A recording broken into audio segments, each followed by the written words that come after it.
Say, first of all, I'm going to come up with 8 ideas or 8 points of view that I would suggest are important, but I want to set that right at the end in the context of something really important.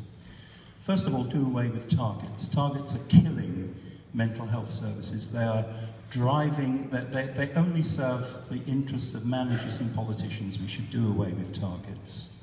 Secondly, organise services in ways that facilitate long-term relationships between people who are delivering care and people who are in receipt of care. Because without that, there is no way that people can develop trust, and trust is the most important thing that is required in working on a one-to-one basis with people who experience distress.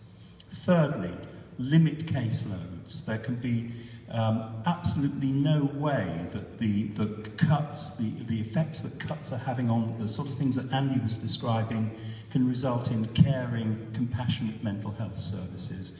So there have to be limits on people's caseloads, and the only way that it seems to me that can be achieved is by increasing the number of people working in services.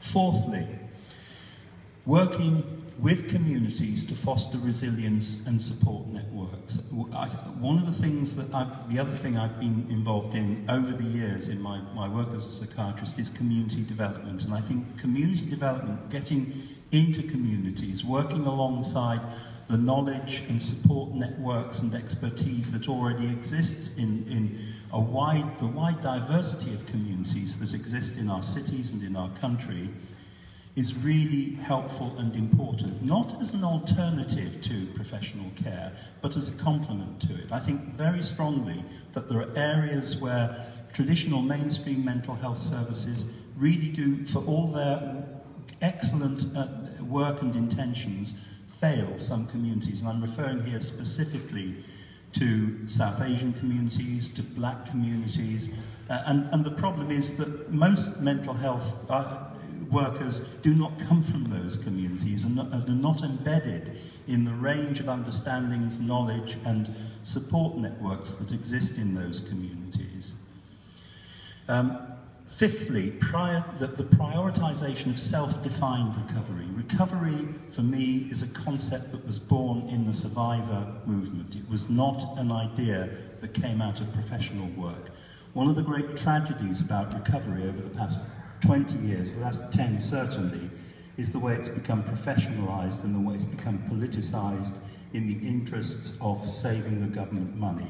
We have to return to a self-defined and survivors or service user-led definition of the concept of recovery. 7, mandatory equality impact assessments in mental health services. One of the most egregious things that this government did when it came in was to do away with the equalities legislation. It made equality impact assessments no longer something that had to be done. That, coupled with the end of funding in 2010 for delivering race equality, has had, I think, caused untold harm to people from black and minority ethnic communities. And finally, and you're going to say, well, if you've read my latest book, Psychiatry in Context, well, he would say that, wouldn't he? The use of stories and narrative in mental health work. I think there needs to be a much greater attention to just sitting down, listening to people and telling their stories. I've nearly finished. There will be many, many other things that you will come up with during the course of today that can change things for the better. But I just want to step back from that a little bit and to say that there is a real need not just to restructure mental health services, but to restructure society.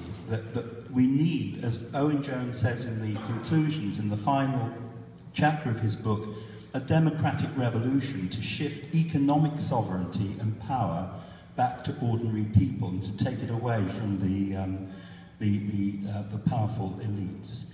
And secondly, if we can negotiate that, we then have the possibility of a democratically accountable NHS that's fully accountable to service users, communities and workers. Thank you very much.